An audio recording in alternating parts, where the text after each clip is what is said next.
Bom, galera, esse é o primeiro caralho. Esse é o primeiro vídeo do canal que a gente está se propondo a fazer, que é o canal Umbilical. Que é um canal tosco, na verdade. Um canal que, se você não tem o que fazer, caralho, gato filha da puta. Porra, tô gravando, arrombado. Se não tem o que fazer, tu vai ver esse canal. Esse cara que tá aparecendo na tua frente, ele tem nome, tá? O nome dele é Lelesk. E nos primeiros vídeos é ele que vai aparecer, porque realmente eu não quero passar vergonha. Eu acho que essa merda não vai dar certo, mas enfim. Eu vou falar sobre notícias que vêm ocorrendo, uma ou outra, o meu ponto de vista e realmente o que eu acho. Eu vou falar sobre a minha região, tá? Eu moro na Baixada Santista, eu moro em Santos. E eu vou falar sobre o que acontece na minha cidade. Porque minha cidade, na verdade, foi invadida por um monte de paulista porco, apesar que tem muito santista porco também. Quebraram as privadas no emissário, entendeu? Estavam fumando maconha, loló, coisas do gênero.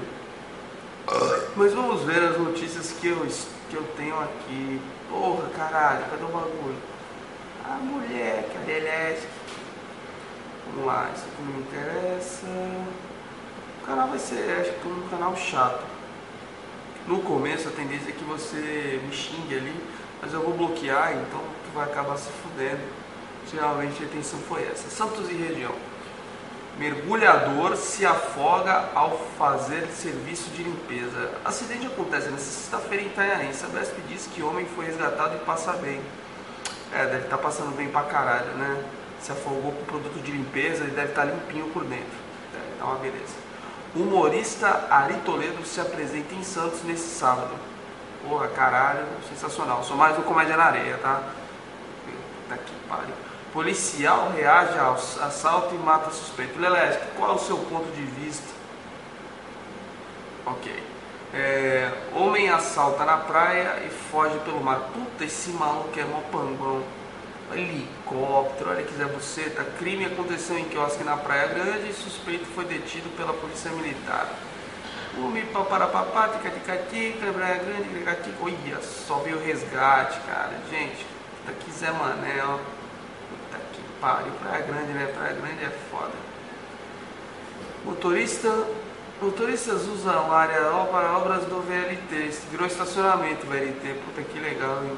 Vazamento cria nuvem de gás no porto. Puta, por isso que eu fiquei meio doidão. Vamos lá. A cidade tem 2 acidentes nesta manhã. Santos tem mais carro que gente, porra. Suspeitos de roubo são presos pela polícia. Moleque. Ih, se lascou. Mancha na praia do Rosaguinha intriga. Isso aí é muito cocô. Essa mancha no mar aí é a diarreia que os paulistas vieram fazer aqui embaixo. Vamos lá. Saúde. Exercícios na praia ajudam a ficar em forma durante o verão. Cara, como teve mulher gostosa na praia. Meu Deus, cada fiozinho dental que... Né, Lelesk? Lelesk é um transgênero, né? Realmente eu não sei que porra é o Lelesk. Últimas da região. Gravação de CD especial do Carnaval Santista 2020. Nossa, o Carnaval Santista realmente está um dos melhores que eu nunca vi. O Maurício aí já falou. Puta, tendas na Praia Grande de Santos são... Opa, tem um peidinho aqui, suave. Eita. 7 são presos por ataque à delegacia no Maranhão, né? Tá longe isso aqui. Bom, gente, imigrantes têm lentidão no sentido, SP, né? O norte dos Estados Unidos se prepara para a sensação térmica de menos 50 graus. Ai, puta que pariu. Polícia procura suspeita de atropelar 6. Foda, os caras bebem e ficam andando com o carro. São os filhos da puta mesmo. Bom, galera, esse foi o nosso primeiro vídeo. Um vídeo realmente tosco, porque é o primeiro. O primeiro sempre é uma merda, que nem fazer sexo pela primeira vez, perdeu o cabaço. Tu vai ficar aquele gostinho que tu fez uma bela de uma bosta. Teve veículo que pegou fogo, Mogi Bertioga. Esse se fudeu. Enfim, é isso aí. E eu espero em outros vídeos as coisas melhorarão e tal. E espero que você dê sua nota aí. Com certeza vai ser uma nota baixa, mas enfim, valeu a pena. Beleza, tem alguma coisa a falar aí sobre esse primeiro vídeo? Beleza, então. Falou, gente. Obrigado.